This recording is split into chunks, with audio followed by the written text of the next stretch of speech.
Saya akan menjawab pertanyaan yang keempat dengan pertanyaan, jelaskan dan berikan masing-masing dua contoh perbedaan yang mendasar antara reaksi kondensasi aldol dan Claisen-Smith condensation pada aldehid dan keton.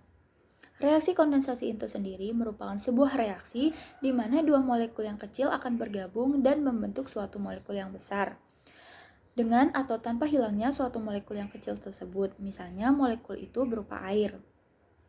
Kondensasi aldol adalah suatu proses reaksi adisi nukleofilik dari ion enolat terhadap gugus karbonil dengan produk reaksi beta hidroksiketon atau beta hidroksialdehida, di mana senyawa enolat dan gugus karbonil yang diserang adalah dua senyawa yang sama. Reaksi ini disebut juga sebagai reaksi kondensasi aldol. Contoh suatu reaksi kondensasi aldol adalah reaksi antara asetaldehida dengan larutan natrium hidroksida yang berair. Maka dari reaksi tersebut terbentuklah ion enolat dalam konsentrasi yang rendah.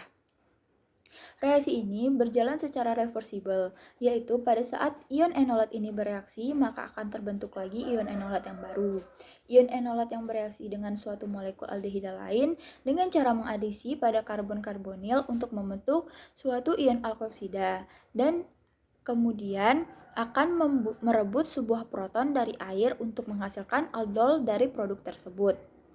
Syarat aldehida dapat berkondensasi aldol adalah aldehida harus memiliki alfa terhadap gugus karbonil, sehingga aldehida dapat membentuk ion enolat dalam suasana basah.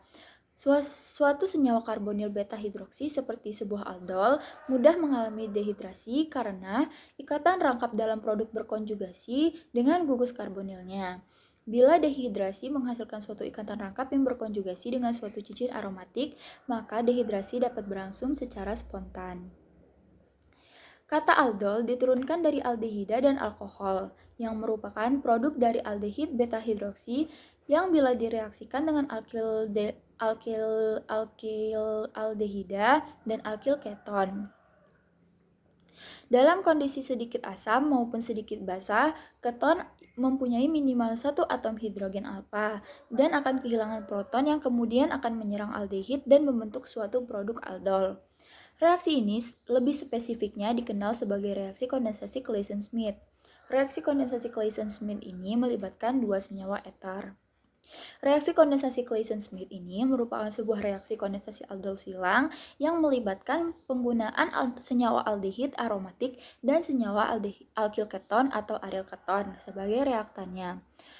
Reaksi ini melibatkan ion enolat dari senyawa keton dan bertindak sebagai nukleofil untuk menyerang karbon-karbonil senyawa aldehida aromatis dan akan menghasilkan senyawa beta hidroksiketon dan selanjutnya akan mengalami dehidrasi sehingga menghasilkan senyawa alfa beta keton tak jenuh.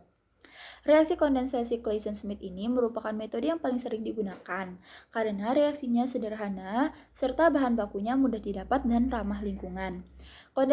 Kondensasi aldol silang atau Claisen-Smith ini dapat dilakukan melalui dua macam cara, yaitu membentuk enol dan membentuk enolat. Proses pembentukan enol dilakukan menggunakan katalis asam, sedangkan pembentukan enolat dilakukan menggunakan katalis basa. Perbedaan yang mendasar antara reaksi kondensasi aldol dan reaksi kondensasi Claisen-Smith yang pertama adalah reaksi kondensasi aldol dilakukan dalam suasana basah, sedangkan reaksi aldol silang atau reaksi kondensasi Claisen-Smith dapat dilakukan dalam suasana basah maupun suasana asam.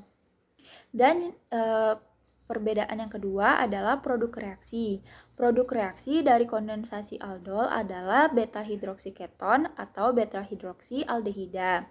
Sedangkan pada kondensasi Claisen-Smith produknya yaitu senyawa alfa beta hidroksiketon. Persamaan mendasar antara reaksi kondensasi aldol dan reaksi kondensasi aldol silang atau Claisen-Smith adalah sama-sama menggunakan senyawa aldehid dan senyawa keton, serta reaksi ini melibatkan ion enolat dari senyawa keton.